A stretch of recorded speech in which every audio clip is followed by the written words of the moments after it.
Berorientasi pelayanan.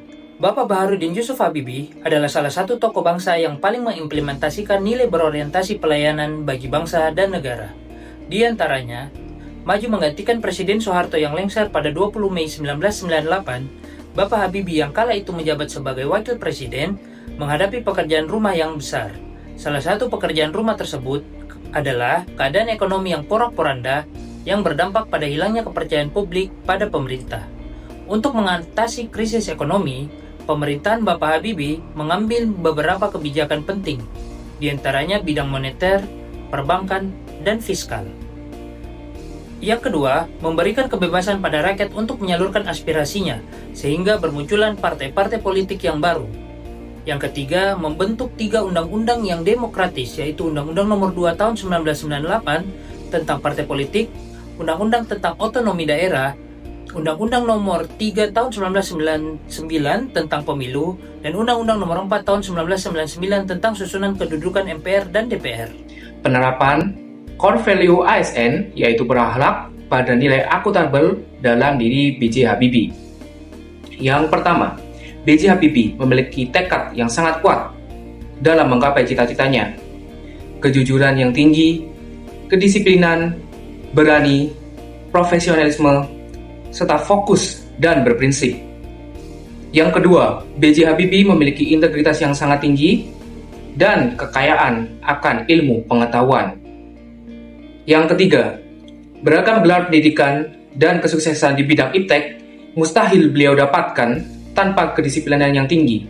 Contohnya, untuk membagi waktu dalam 24 jam untuk kegiatan ibadah, olahraga, aktivitas pribadi, dan berbicara dengan para tamunya. Namun, waktu paling banyak dihabiskan untuk membaca dan menulis.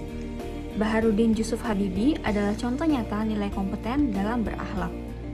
Sejak muda, beliau menempuh pendidikan teknik penerbangan di Jerman, menguasai teknologi pesawat dengan dedikasi tinggi. Keahliannya membawa Indonesia mampu memproduksi pesawat sendiri, sebuah pencapaian yang membanggakan bangsa.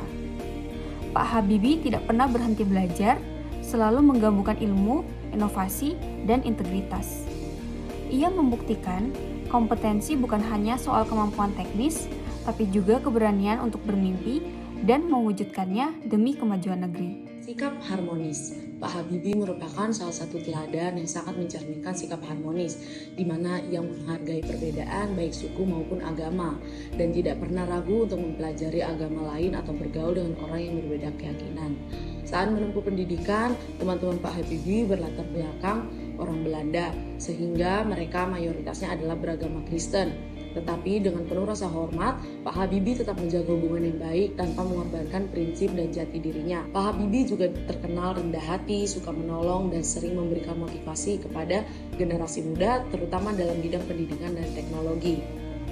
Sebagai seorang ASN, semoga kita bisa meneladani sikap harmonis dari Pak Habibie. Wujud nilai yang dapat kita contoh bisa kita lihat ketika beliau tetap memilih kembali ke Indonesia meskipun telah berkarir gemilang di Jerman. Beliau memutuskan kembali ke Indonesia pada tahun 1974 atas permintaan Presiden Soeharto. Keputusan ini merupakan wujud loyalitas dan pengabdian kepada bangsa dan tanah air. Meninggalkan kenyamanan hidup dan karir mapan di luar negeri demi membangun bangsa. Beliau diangkat sebagai Menteri Riset dan Teknologi pada Kabinet Presiden Soeharto. Dalam posisinya ini, Pak Habibie berkomitmen untuk memajukan riset dan teknologi di Indonesia. Adaptif.